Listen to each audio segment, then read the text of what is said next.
Ya, Assalamualaikum warahmatullahi wabarakatuh. Selamat malam. Waalaikumsalam warahmatullahi wabarakatuh. Kami dari kelompok pembangkit listrik tenaga biomasa akan mempresentasikan materi kami.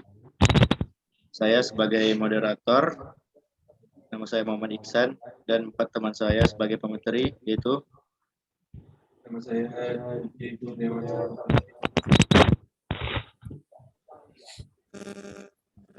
Dan saya Tommy Aji Surya. Saya Rizky Akbar Aprilita. Dan saya Surya Darmawanto Pasaribu. baiklah, langsung saja kita masuk ke materi. Diki, dipersilakan.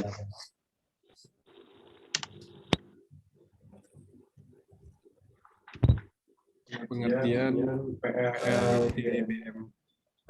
PLTBM adalah pembangkit listrik tenaga biomasa. Pembangkit listrik ini menggunakan bahan bakar yang terbuat dari bahan biologi dan organik. Pemakaian bahan bakar fosil diketahui memberikan kerugian seiring pertambahan populasi manusia dan kebutuhannya akan energi. Kondisi ini yang menyebabkan kekhawatiran adanya krisis bahan bakar di kemudian hari. Karena itu muncul ide penggunaan energi alternatif yang lain, yaitu berasal dari biomasa. Dibanding dengan bahan bakar fosil, pembangkit energi listrik biomasa ini jauh lebih bersih sehingga dapat mengurangi emisi karbon.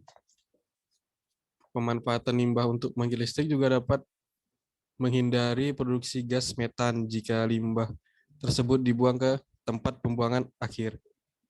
Tahun 2005, penggunaan energi biomasa Indonesia mencapai 32%. Ini menempati urutan kedua tertinggi setelah minyak bumi. Tapi penggunaan biomasa secara tradisional mengalami pertumbuhan sangat rendah, sehingga tidak bisa dibandingkan dengan penggunaan bahan bakar fosil.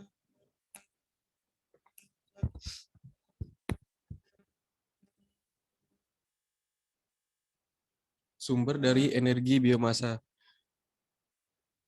Pembangkit listrik tenaga biomasa menerapkan prinsip pengolahan sampah menjadi energi listrik melalui konversi termal. Ada berbagai macam limbah yang biasanya digunakan untuk bahan bakar pada pembangkit listrik ini, yaitu seperti limbah pertanian. Contohnya bahan baku yang berasal dari limbah pertanian yaitu ampas tebu, jerami, kotoran hewan, kotoran unggas, dan ternak lainnya. Biogas. Yang kedua, biogas. Biasanya energi ini diproduksi dari bahan organik seperti material tanaman, kotoran manusia, juga pupuk kandang, dan lain-lain. Yang ketiga adalah tanaman energi. Tumbuhan tertentu berpotensi menghasilkan energi dikembangkan dalam skala besar dan ditanam secara komersil. Ada beberapa jenis tanaman sumber energi, yaitu seperti kedelai, rami, jagung, dan termasuk gandum. Sedangkan untuk produk yang dihasilkan tanaman energi yaitu etanol, butanol, metanol, propanol, dan biodiesel. Kemudian yang keempat ada kayu. Bahan bakar ini paling populer di seluruh dunia.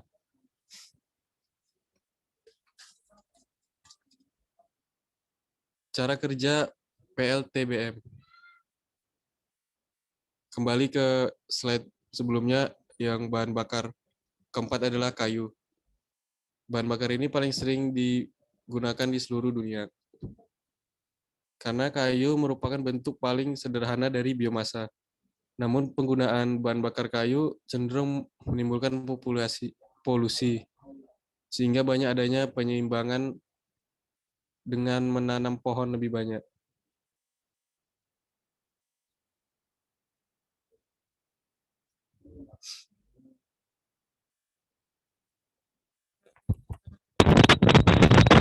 Cara kerja PLTBM.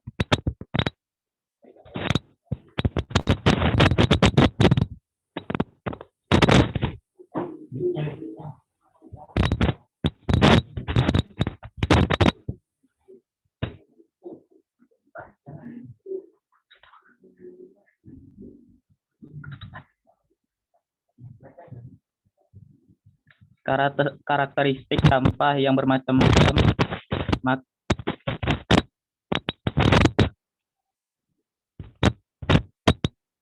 Karakteristik sampah yang bermacam-macam. Maka istilah pembangkit listrik tenaga biomasa menerapkan teknologi Galvat,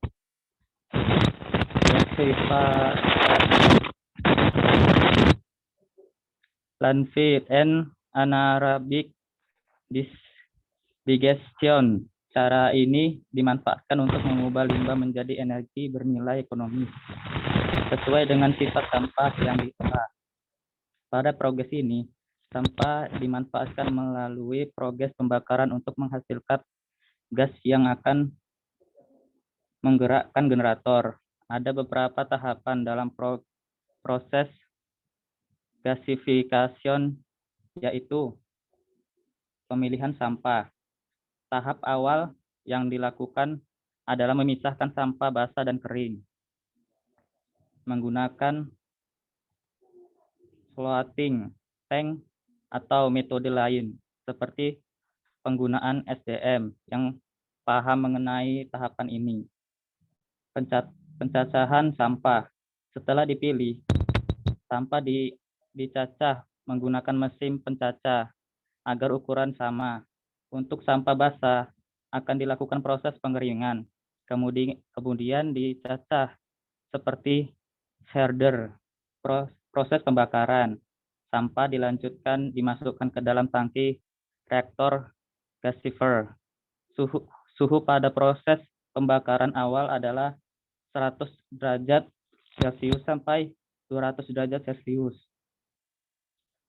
Pada proses pembakaran selanjutnya, limbah dimasukkan ke dalam pirosial bersuhu 200 Celcius sampai 500 Celcius. Limbah hasil pembakaran akan dihasilkan gas yang mengandung CO, karbon monoksida, CO2, karbon dioksida, CH4, metana, H2, hidrogen, selanjutnya dihasilkan oksigen yang menghasilkan gas CO.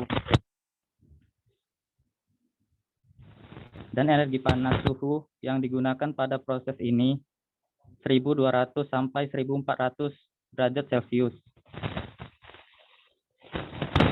Pemanasan boiler dan penggerak generator. Panas digunakan untuk memanaskan boiler berasal dari proses pembakaran sampah. Dalam proses ini, air dalam boiler akan dipanaskan sehingga menguap. Setelah itu, uap yang dihasilkan akan dialirkan untuk menggerakkan turbin.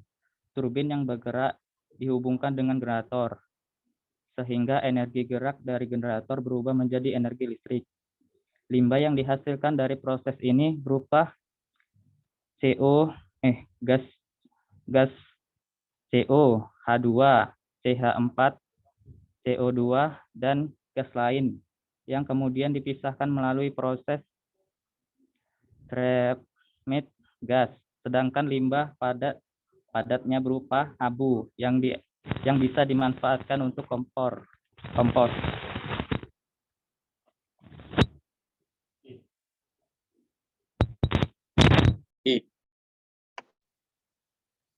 Kelebihan energi biomasa.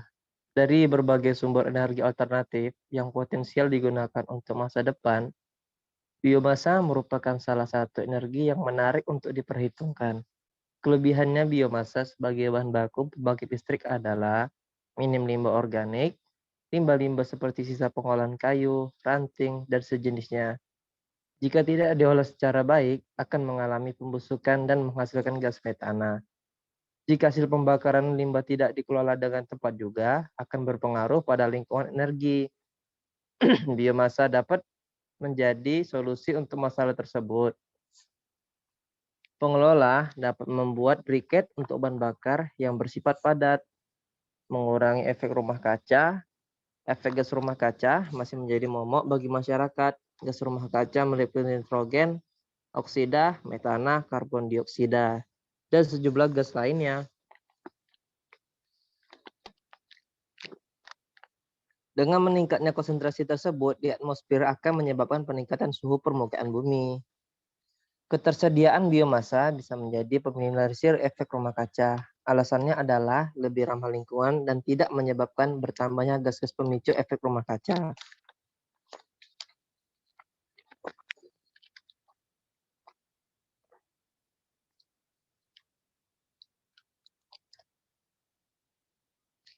Menekan polusi udara. Peningkatan jumlah kendaraan di Indonesia merupakan salah satu penyebab polusi udara.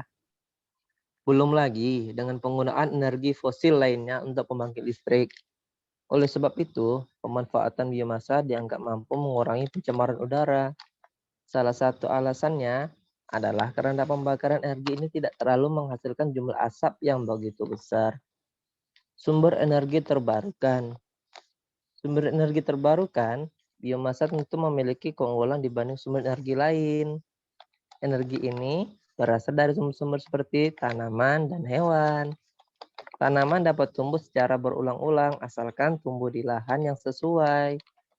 Sedangkan hewan sifatnya dapat dibudidayakan. Keduanya bisa menjadi keunggulan utama. Mengapa biomasa menjadi alternatif untuk masa depan? Mengurangi ketergantungan bahan bakar fosil. Bahan bakar fosil seperti minyak bumi maupun batu bara sifatnya terbatas dan tidak bisa diterbarukan. Apabila terus digunakan, maka akan terus menipis. Dengan hadirnya energi biomasa, diharapkan dapat menjadi mengurangi ketergantungan akan bahan bakar fosil.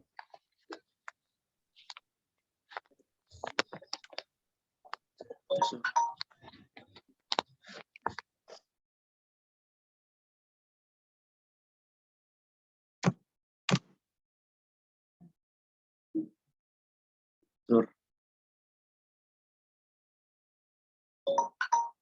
Mic.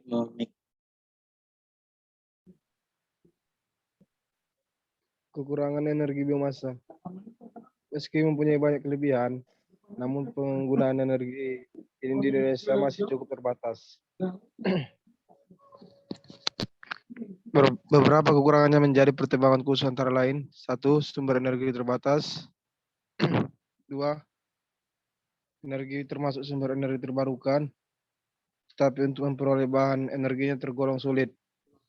Sebab tanaman tertentu sebagai bahan dasar pembuatan energi ini tidak dapat tumbuh setiap tahun. 2. Mahal. 3.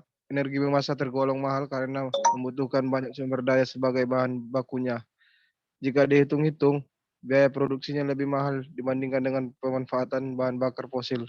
Tetapi untuk saat ini telah ada riset yang mencoba menekan biaya dari pemanfaatan bahan bakar ini. 3. Menyebabkan polusi. Polusi udara merupakan masalah yang begitu pelik hingga saat ini. Energi biomasa juga bisa menjadi penyebab polusi seperti halnya penggunaan sumber fosil.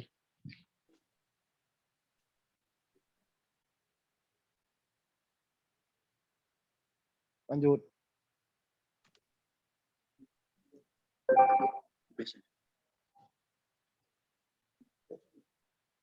Habis. Ya, sekian materi dari kelompok kami. Salah dan kurang mohon dimaafkan. Assalamualaikum warahmatullahi wabarakatuh. Selamat malam. Malam. Udah ya.